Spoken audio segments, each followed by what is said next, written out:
दोस्तों, आज हम इस वीडियो में जानेंगे कि नोयान कौन था, कैसे उसने कई कबीले को बर्बाद कर दिया था, कैसे कैसे उसने मुसलमानों पर जुल्म किए और बड़े बड़े बहादुर भी नोयान का कुछ न कर पाए थे। तो वीडियो आखिर तक जरूर देखिए।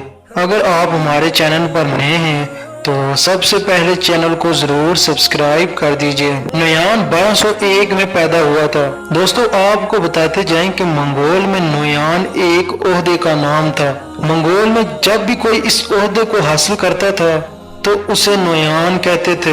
अर्तुगरुल गाजी में भी नोयान का असल नाम कोई और था, पर उसने ये बड़ा ओहदा हासिल किया हुआ था, इसलिए उसको नोयान कहकर पुकारा जाता था। दोस्तों, नोयान एक जालिम शख्स होने के साथ साथ एक ताकतवर, होशियार और चालाक कमांडर था।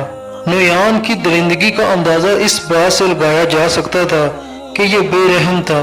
ये छोटे छोटे बच्चे बूढ़ों पर एक जरा बर भी रहम नहीं करता था और ये छोटी छोटी बातों पर अपने ही आदमियों का खून पी जाया करता था। नोयान के नजदीक उसके साथ गद्दारी की सजा मौत थी और जो भी उसका हुक्म ना मानता तो उसकी सजा भी मौत थी। दोस्तों, नोयान को मंगोल ने जो ये बड़ा ओहदा दिया हुआ था, ये उसको विरासत में मिला था, क्योंकि उसके वालिद भी मंगोल में थे। एक बड़ा ओहदा उनके पास था, वो भी एक जालिम तरीन कमांडर था और उसके मरने के बाद ये ओहदा उसके बेटे को मिला। नोयान को चंगेज खान के बेटे ओक्ताई खान का बहुत ही खास आदमी था और इसी वजह से कोई भी मंगोल फौज में ऐसा न था जो नोयान से टकराने की हिम्मत करता। नोयान ने ओक्ताई खान के लिए बहुत सी जंगें लड़ी और उनमें कामयाब होता रहा और ओक्ताई खान ने ही नोयान को अनातोलिया की तरफ कमांडर बनाकर भेजा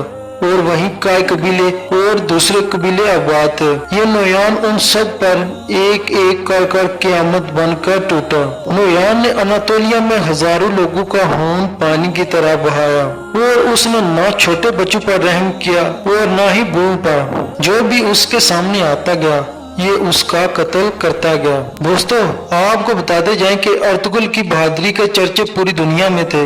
ओक्ताई खान भी इसकी बहादुरी को अच्छी तरह से वाकिफ हो गया था और ये चाहता था कि अर्तुगरुल उसकी फौज में शामिल हो जाए और ओक्ताई खान पूरी दुनिया पर हुक्मरानी कर सके। इसलिए उसने नोयान को कई कबीले में भेजा था। नोयान ने कई कबीले पर क़यामत ढहा देने के बाद अर्तुगरुल को जिंदा पकड़ कर इतना जुल्म किया, पर फिर भी अर्तुगरुल ने उसका साथ न दिया और उसकी बात मानने से इनकार कर दिया। कहा जाता है कि नोयान की बात न मानने के बाद उसने अपनी बहन को अर्तुगरुल के पास भेजा ताकि वो अपने फरेब से कई कबीले को बर्बाद करके अर्तुगरुल को मंगोल में शामिल कर सके। पर कई कबीले नोयान की बहन की तमाम हरकत से वाकिफ हो गए थे और उसको सजा भी दे दी गई थी। दोस्तों, कुछ लोगों का कहना था कि नोयान मुसलमान हो गया था, पर उसकी सच्चाई की कोई भी हकीकत नहीं मिली। चंगेज खान के पोते हलाकू खान ने नोयान को कत्ल कर दिया था, इस शक पर कि नोयान मुसलमानों से मिलकर